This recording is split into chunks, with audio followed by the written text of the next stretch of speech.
Bonjour Valérie et merci beaucoup d'être là pour cette interview. Bonjour, bonjour Dino. Écoute, ravie d'être là. Merci de m'avoir invité. Ouais, je suis hyper content de te recevoir. On s'est pas vu depuis un moment. Tu es venu en retraite il y a un peu plus de 6 mois. Et donc ça me semble être assez propice comme timing pour discuter de comment a été cette expérience. Et merci d'accepter de témoigner. Peut-être pour commencer, tu peux entrer en matière en disant un peu quel est ton profil, parce que souvent les gens, Mm. tu vois, vont s'intéresser aussi à ce que vivent des gens qui ont un peu les mêmes centres d'intérêt, même parcours, etc. Donc ça peut être chouette. Et Mhm. peut-être entrer en matière directement à partir de cette présentation sur bah, qu'est-ce qui t'a motivé, toi, à venir aux Pays-Bas faire une retraite légale de psilocybine. D'accord, ok. Écoute, mon parcours ou qui je suis, bon ben je suis euh, une personne qui a vécu longtemps ou travaillé longtemps. D'abord, je suis belge, je suis arrivée en France il y a une dizaine d'années. Entre-temps, j'ai fait un parcours international avec une carrière ou un parcours professionnel dans le monde du marketing et de la publicité. Voilà, j'ai travaillé et vécu dans différents endroits, Espagne, Venezuela, le Chili, outre la Belgique, un peu en Algérie aussi quand j'étais petite. Euh, j'ai vraiment longtemps, enfin très très longtemps, je me suis nourrie, si tu veux, de toutes ces expériences pour avoir un bagage business assez solide. Hein, j'ai traité de beaucoup de sujets dans beaucoup de secteurs différents à travers mon travail, identité de marque, communication, culture, mission. Donc je viens vraiment je dirais du monde opérationnel en entreprise, en agence de publicité. Je suis un esprit très cartésien, je suis assez cérébral. J'ai aussi toujours été, je veux dire, avoir une vie je vais décrire de scène dans le sens où je fume pas. D'ailleurs, j'ai longtemps été très très anti euh, drogue en général. Hein, je mettais tout ça dans le même panier et j'ai un très très fort instinct de protection aussi de moi-même. Et les deux sont évidemment liés.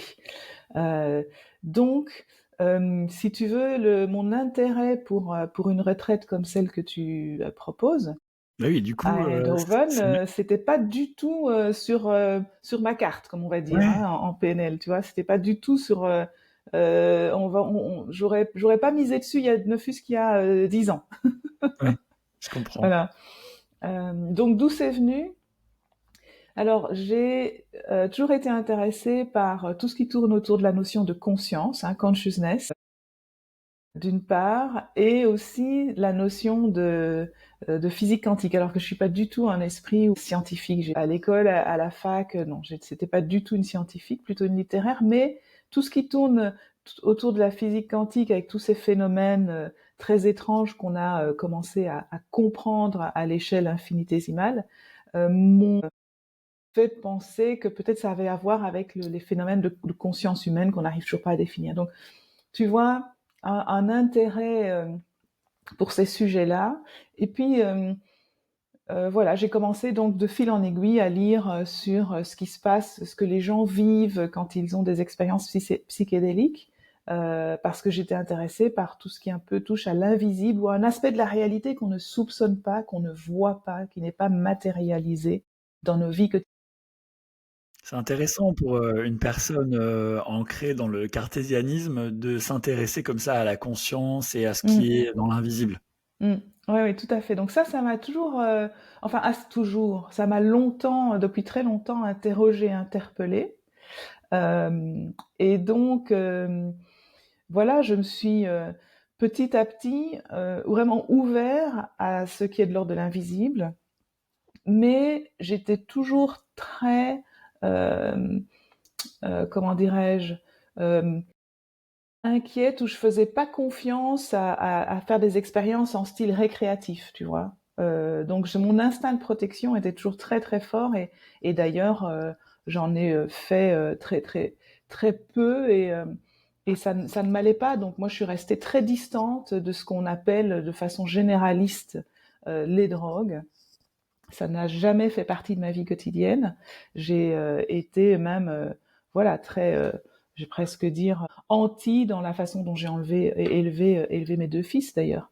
Euh, donc, Et je suis petit à petit, curieux, je me suis dit, il faut pardon, que je m'ouvre à pardon, je rate quelque chose. Oui, vas-y. tu t'es dit ça, ok. Donc, parce que oui, je commençais à être curieux de qu'est-ce qui te faisait le plus peur à l'idée même d'envisager une expérience, bon, par exemple récréative, et comment tu as eu une masse critique de confiance et d'envie qui est montée pour finalement un jour franchir le pas, quoi. Qu'est-ce qui s'est passé? Je pense que c'est un mélange de maturité, de confiance et de curiosité qui fait que la masse critique monte, monte, monte, monte, tu vois. Comme je disais, il y a un moment où je me suis dit, en fait, tu rates quelque chose de ton développement en termes de développement personnel. Donc ça, c'est quand même la clé parce que j'ai aussi fait une transition professionnelle importante. Donc j'ai amorcé en 2009 par une formation en coaching professionnel. Ensuite, j'ai fait une transition professionnelle en 2020. J'ai laissé le monde corporate du marketing, publicité, etc. de façon intentionnelle, consciente. Je nourrissais ce projet depuis longtemps. Je suis coach professionnel maintenant. Je travaille en entreprise. Je forme aussi au type de personnalité, etc. Et donc, déjà en tant que coach, je sais l'importance d'être suivi en thérapie, d'être supervisé et aussi d'avoir vraiment une approche de développement personnel pour mieux se connaître et mieux être au service des autres. Et donc, je me disais, là déjà, il y a quelque chose qui Donc est j'entends que pour toi ça a été, intéressant. ouais, tu as eu peur de rater une opportunité. En fait, je comprends que ce que tu as compris, c'est qu'il y avait là une opportunité que seule cette approche-là pouvait apporter et que ça pouvait bénéficier aussi bien à toi dans ta vie, à ton propre développement personnel, que finalement à ton travail où tu es amené à coacher des dirigeants et donc à aller assez loin, dans cette discipline. Oui, et dans cette, si tu veux, envie de me connaître plus en profondeur, à un moment, je pense qu'il y a je dirais presque une limite. Il y a ce que tu peux comprendre de toi-même, expérimenter dans un certain état de conscience. Et puis, il y a tout ce qu'on ne voit pas, qu'on ne sait pas, qu'on ne soupçonne pas, mais qui peut nous en apprendre beaucoup sur nous-mêmes aussi. Donc, si tu veux, moi, mon souhait, c'était vraiment d'être dans une approche de développement personnel slash thérapeutique et pas récréative. Donc déjà, ça s'oriente plus vers une retraite. Ensuite, je t'ai dit, ben, curiosité intellectuelle. Ce que je sais de moi, c'est que je suis très cartésienne et cérébrale, très dans la tête, très dans le mental, et que donc, une expérience comme celle-là pouvait m'aider à un petit peu contourner, tu vois, c'est le geste que je fais souvent, contourner ce mental si fort qui peut je dirais, oui, me limiter dans la découverte de moi-même. Et, euh, et c'est pas avec seulement le mental, c'est aussi avec le sensoriel, tout ce que l'on vit dans d'autres sphères qu'on peut vraiment être un individu plus complet, si tu veux. Donc ça, Mmh. c'était un autre aspect. Et puis la maturité, le troisième. Bon ben, je vais le dire de façon très simple, mais j'espère devenir un petit peu moins obtus et un petit peu moins conne avec l'âge. Euh, voilà, donc donc J'aime bien cette ouvrons-nous. expression. J'aime bien cette expression. Je l'ai aussi adoptée en environnement business. J'aime bien, moi, être avec des gens comme aujourd'hui, par exemple, où je ressors toujours un petit peu moins con que je suis arrivé. Donc, merci Voilà. d'être là. Avant de passer à l'étape où, bah, du coup, je pense, enfin, en tout cas, moi, je suis très curieux de savoir comment était pour toi l'expérience et cette retraite. Est-ce que ça t'a confirmé ce que tu as imaginé ou pas? J'ai une question avant. À quel moment, est-ce que tu te souviens à quel moment et de quelle manière tu as réalisé que cette expérience-là en particulier pouvait emmener au-delà du mental ouais, et franchir cette frontière, cette limite qu'on a finalement pour la connaissance de soi. Écoute, c'est à travers des lectures, euh, euh, un témoignage ou plusieurs témoignages de gens qui ont fait cette expérience et des gens en qui j'ai totale confiance. Hmm. Euh, et aussi lecture et documentaire. Tu sais, il y a par exemple ce documentaire maintenant très connu qui a quand même beaucoup popularisé euh, l'apport des psychédéliques dans la thérapie, par exemple, et autres, hein, qui est le documentaire de Michael Pollan qui s'appelle, je pense, How to Expand Your Mind, je pense, How to Change Your Mind. C'est le titre du livre et du documentaire qu'on trouve sur Netflix et qui en français s'appelle Voyage aux confins de l'esprit. C'est ça, merci. Exactement. Donc celui-là m'a aussi, je dirais, oui, pas convaincu, mais ça allait dans le sens de ma réflexion. Euh, et tu vois, bon, Michael Pollan est quelqu'un que j'avais déjà un petit peu écouté sur d'autres sujets auparavant. Donc tout ça a contribué à une décision. J'ai trouvé dans l'expérience retraite, euh, je dirais, le dispositif qui me convient. Mmh. J'avais fait d'autres retraites tout à fait différentes, tu vois. J'aime l'idée de la retraite, de se retirer un petit peu de la vie quotidienne, de la société, de se dédier pleinement à une expérience, d'être bien entouré, de le faire avec d'autres gens qui cherchent une expérience similaire. Ça m'éloigne de l'approche récréative que je respecte, hein, mais qui n'est pas mon choix, en tout cas pas pour cette première expérience. Donc voilà, tout m'a mené à découvrir Renaissance Institute, quoi. Je comprends ta quête et les éléments, les points de réassurance et de confiance dont tu as eu besoin et le cadre de ta démarche. Et alors, comment ça s'est passé peut-être depuis ta prise en charge, peut-être cette expérience pour toi? Qu'est-ce que ça t'a, enfin, qu'est-ce que tu as vécu dans un premier temps? C'est très difficile de répondre à cette question et j'ai presque une réaction de dire mais c'est tellement intime et c'est tellement d'abord difficile à expliquer parce que les mots peuvent manquer pour décrire une expérience de ce style, enfin dans cet univers qu'on ne voit pas. Je te dirais plutôt déjà pour moi l'expérience a commencé avant la retraite. Euh, Parler avec une personne de confiance qui l'a vécu, hein, que nous connaissons, qui est quelqu'un que je respecte à la fois, mais bien sûr en tant que personne, mais ça me rassurait que ce soit quelqu'un qui est une profession similaire à la mienne, quelqu'un de sérieux, de professionnel, euh, en qui on peut tant confier un atelier de dirigeant qu'une retraite, quoi, hein, qu'un témoignage de retraite. Oui, oui, je comprends que tu aies eu besoin de témoignages de gens de confiance, en fait, et d'un très bon niveau, étant donné aussi ta carrière, ton parcours. Mm. Donc ça commence à ce moment-là, et puis vous avez une très bonne approche d'accompagnement, je trouve. Voilà, si tu veux, la conversation préliminaire avec un accompagnateur, une accompagnatrice en individuel, et puis le groupe où on peut faire part de toutes ces questions, interrogations, doutes même, parce que c'est pas un processus linéaire. On se dit pas, je vais faire une retraite, boum, tout se passe de façon tranquille et en ligne droite. Non, on peut encore avoir des questions, des doutes. On peut se dire est-ce que c'est vraiment le bon format, le bon moment dans ma vie, etc. Donc je pense que ces conversations préparent le terrain et aussi créent l'alliance dans les personnes qui vont partager ensemble quelque chose qui est quand même assez de l'ordre privé, personnel. Euh, et je pense que toute cette préparation a été très bénéfique. Ensuite, bon, ben c'est vrai que ça commence quand on arrive dans le lieu. Le lieu est particulièrement euh, bien choisi, dans un environnement. Pour moi, c'était important que ce soit proche de la nature, qu'on dorme bien confortablement, que le lieu ait cette capacité d'accueil euh, des personnes, et puis vous, les accompagnateurs, hein, créateurs de cette expérience, qui prennent ça très au sérieux. Et donc, moi, je me sentais très en sécurité et en confiance, malgré le fait que bon, ben, j'avais jamais fait ça et que bon, ben, une cérémonie, ça se passe comment? À partir du moment où on est en sécurité, on peut faire confiance. Et moi, je me sentais tout à fait, je dirais, oui, prête à y aller. Et je pense que ce qui a été très très important, en tout cas pour moi, c'est le fait d'insister sur l'intention avec laquelle on s'engage dans cette expérience.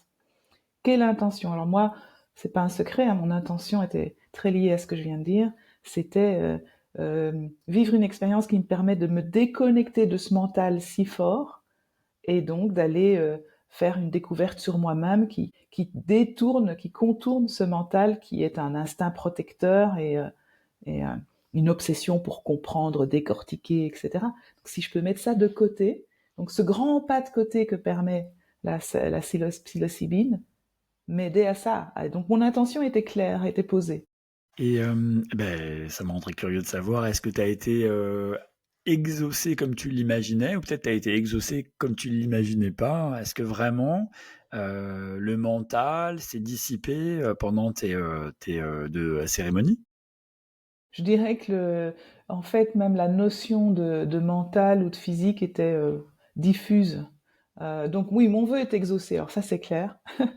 C'est clair. Comme une très bonne amie me dit quand j'en parlais avec elle quelques mois plus tard cet été, elle me dit bon ben c'est bon, t'as pris ta claque.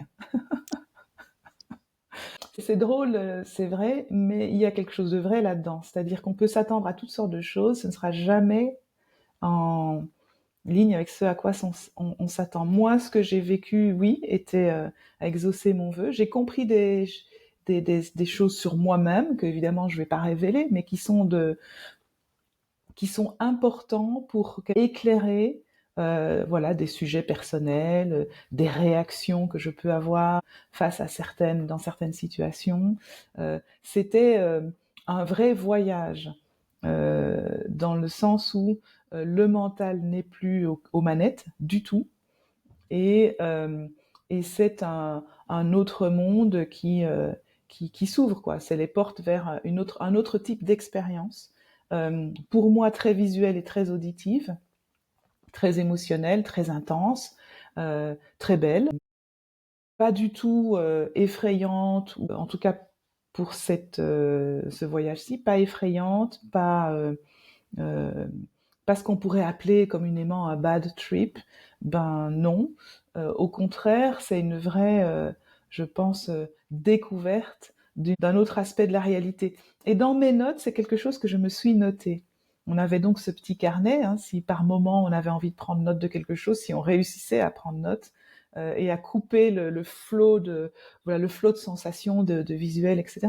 Et j'avais vraiment une question en tête depuis longtemps, hein, à cause de la physique quantique, qui était mais qu'est-ce qu'est la réalité? De Hmm. quoi est faite la réalité? J'ai lu beaucoup sur la réalité n'est pas ce qu'elle est, elle n'est pas que ce que vous voyez, la réalité matérielle de cet ordinateur, toi et moi qui parlons, il y a autre chose. Et donc, je me suis notée dans mon carnet, après cette expérience, je me suis donné, c'est comme si cette expérience avec la psilocybine m'avait répondu, tu veux savoir ce qu'est la réalité? Eh bien, tiens, regarde maintenant, vis-la différemment. Et donc ça, je trouve que c'est un vrai cadeau. Je suis incapable de répondre à la question qu'est-ce qu'est la réalité, mais je sais que c'est plus que ce que de l'expérience qu'on a au jour le jour, quoi. Et C'est puis ça super. appartient à chacun de le découvrir, de la façon qu'il souhaite. C'est super intéressant parce qu'en fait, ce que j'entends dans ton propos, je dis 2 mots et je te laisse respirer aussi, c'est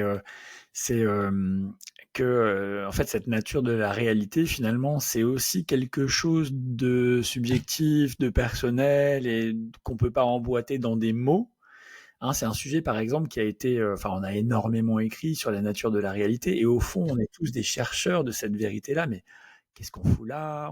C'est quoi ces phénomènes, cet univers, ces univers, etc. Et par exemple, c'est le sujet de prédilection du Dalai Lama, la nature de la réalité. Il en a Mhm. énormément parlé et pas que lui. Et alors, ouais, j'entends ce côté. Mais alors, toi, tu as été. Voilà, donc, tu as pu voir un peu de l'autre côté et te rendre compte que si je suis avec toi, en tout cas, il n'y a pas une réponse, mais c'est clairement pas uniquement que ce qu'on voit. Oui, je dirais ça comme ça. Alors ça peut paraître bizarre, un peu farfelu, euh, mais bon, moi j'aime me dire qu'il faut rester humble et qu'on n'a pas encore tout découvert, et ça c'est une évidence. Voilà. Ce serait tellement prétentieux Ce de serait penser qu'on a tout prétentieux découvert. et d'une arrogance infinie. Les scientifiques le savent, les gens du monde de la spiritualité, tu parles de Dalai Lama, le savent. Ils se rejoignent d'ailleurs sur beaucoup d'observations d'hypothèses. On l'appelle comme on le souhaite. Donc ouais, je pense que c'est une quête. Moi, je pense que mieux comprendre le monde dans lequel on vit, le visible, l'invisible, et mieux se comprendre soi-même, ben, c'est aussi une quête. Euh, donc voilà, je reste ouverte à ça. Et j'ai envie de dire, c'était la première expérience de ce type, c'est pas la dernière, parce que c'est un travail en fait qui Hmm. peut, voilà, qui doit pour moi continuer. Je voudrais vivre, voilà, ma vie de cette étape de vie en gardant cette curiosité et cette envie d'aller creuser dans des univers qui peuvent m'apporter quelque chose. Euh, on dit souvent, bon, quelquefois on rencontre dans le monde professionnel voilà, toutes sortes de personnes et il y en a qui souvent j'ai entendu par exemple, voilà, bon, si c'est pas prouvé par la science, ça n'existe pas, ou si c'est pas quantifiable, ça n'existe pas, ou ce n'est pas vrai. Hmm. Je pense que c'est c'est une fausse croyance. Je respecte ceux qui la croient, mais je pense que c'est une fausse croyance que mon esprit cartésien a appris ouais, à déconstruire. Hmm. Ouais, on pourrait dire, alors toi et moi, on utilise des approches, notamment qui s'intéressent à nos sous-personnalités, comme par exemple, de mon côté, l'IFS, j'en parle quelquefois dans mes communications, et on parle souvent de protecteur. En fait, pour moi, la part de moi qui dit tant que c'est pas prouvé scientifiquement, ça n'existe pas, parce qu'on a tous une part comme ça, je crois, quelque part. C'est une part qui me protège, en fait, qui me protège du you-you, du n'importe quoi. Voilà, j'ai besoin de fondamentaux rationnels aussi. Et à la fois, une part protectrice protège une part vulnérable. Et quand on est capable, dans un contexte donné, de s'abandonner en toute sécurité et de ne pas avoir besoin de se protéger, alors on peut aller explorer l'inconnu. Oui, je suis tout à fait d'accord avec ça. Chez nous, voilà, on a aussi une méthode de coaching qui travaille de cette manière, avec ce paradigme, donc l'intelligence de soi. Et c'est vrai, quand je te disais le mental, le cartésien, pour moi, oui, c'est un protecteur extrêmement puissant qu'il faut honorer, qu'on a tous pour une raison, et qui, bon, bah, peut aussi nous fermer des portes vers des découvertes extrêmement importantes pour nous développer. Donc ça me parle ce que tu dis. Ouais, ouais, tout à fait. Hmm. Et en fait, cette expérience pour toi a été donc en fait majeure. Tu as été exaucé dans l'idée d'aller au-delà du mental. Ça t'a montré en fait comme une autre dimension, tu m'arrêtes si les mots sont pas bien choisis, du réel. Comme si tu avais pu voir en fait d'autres aspects de la réalité.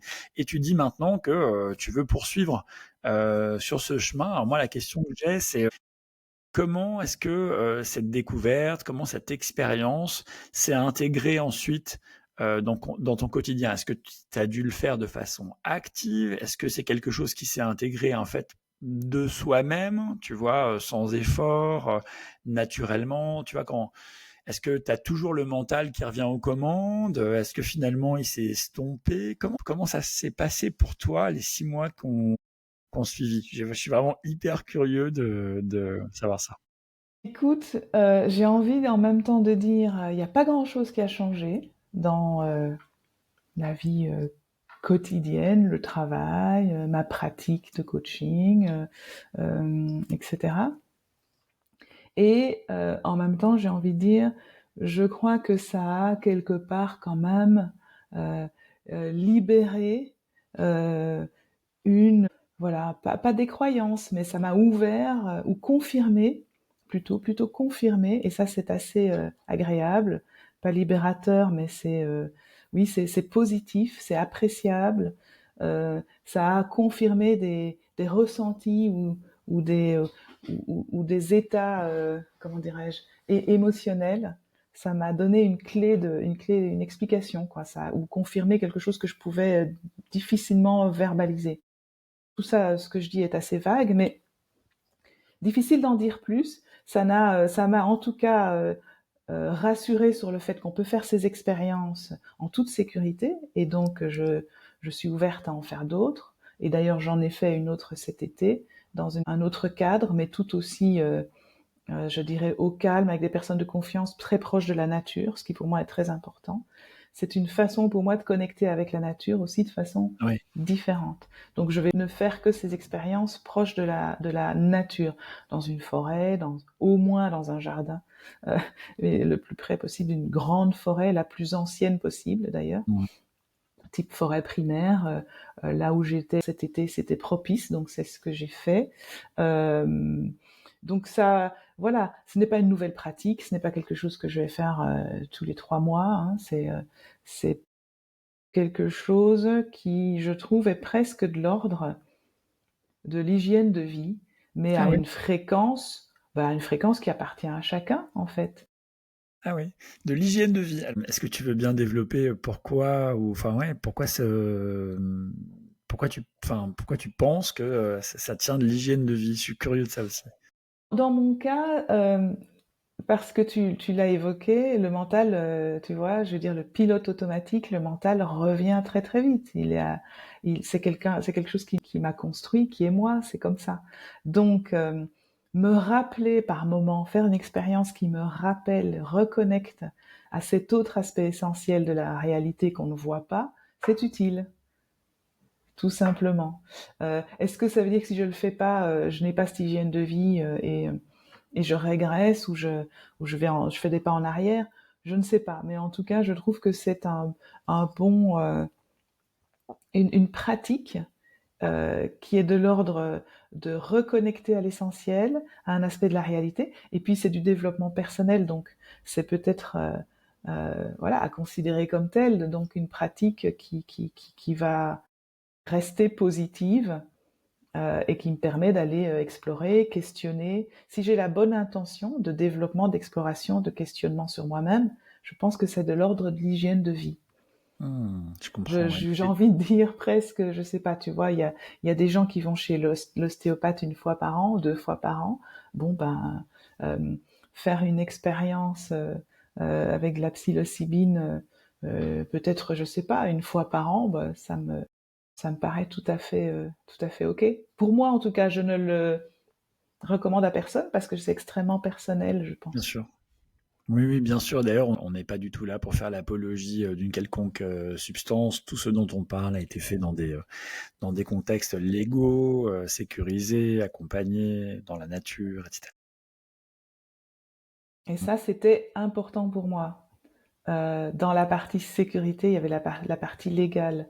Euh, je suis pas, voilà, quelqu'un qui est une grande aventurière, qui va faire des choses sans que ce soit bah, en sécurité. Et puis, ouais, c'est légal et c'est heureux d'ailleurs qu'il y ait encore des lieux où on peut, en tant qu'adulte responsable, faire ses propres explorations, sans qu'on nous dise c'est bien et c'est pas bien. Pour autant que ce soit, bah, comme vous le faites, hein, dans une optique de accompagner, sécuriser, professionnelle, etc. Oui, en fait, sans opposer une démarche à une autre, on entend beaucoup parler aujourd'hui de psilocybine dans un contexte de santé mentale, de Mhm, psychiatrie, où en fait c'est en train de devenir comme un remède qui, accompagné de psychothérapie, aide les gens à sortir de la dépression, de l'anxiété, du trauma et des mhm, addictions. Mais là, ce dont on est finalement en train de parler, ce qu'on est en train d'évoquer ensemble, c'est que ça peut être un outil de développement, d'exploration de soi, d'aller puiser régulièrement, comme on irait chez l'ostéo tous les 6 mois,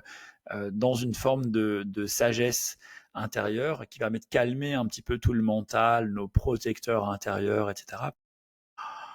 Se ressourcer en un sens. Ouais, mhm. on en entend peut-être un peu moins parler dans ces termes-là. C'est ça, oui, tout à fait. Absolument. Est-ce qu'il y a des choses qui t'ont fortement surpris ou peut-être tu as envie de parler de ce qui a été pour toi vraiment le plus soutenant? Tu vois, tu as parlé des aspects de cadre légal. Effectivement, moi je pense qu'on a tous un protecteur sur la légalité et que si jamais les choses devaient se compliquer, pour moi en tout cas, il faut toujours être dans un cadre légal pour pouvoir avoir tout le soutien, support aussi de ce qui est autour, être supervisé, mais aussi etc., etc. Et est-ce qu'il y a une chose en particulier question qui me vient, qui a été particulièrement soutenante pour toi dans cette démarche? Le fait qu'on soit en groupe et qu'on fasse des débriefs, bon, évidemment, il y a l'accompagnement tout au long de l'expérience. Savoir qu'il y a quelqu'un là pour voilà, nous rassurer ou aider à traverser un moment particulièrement difficile. Ça, c'était voilà, ta présence et la présence d'autres.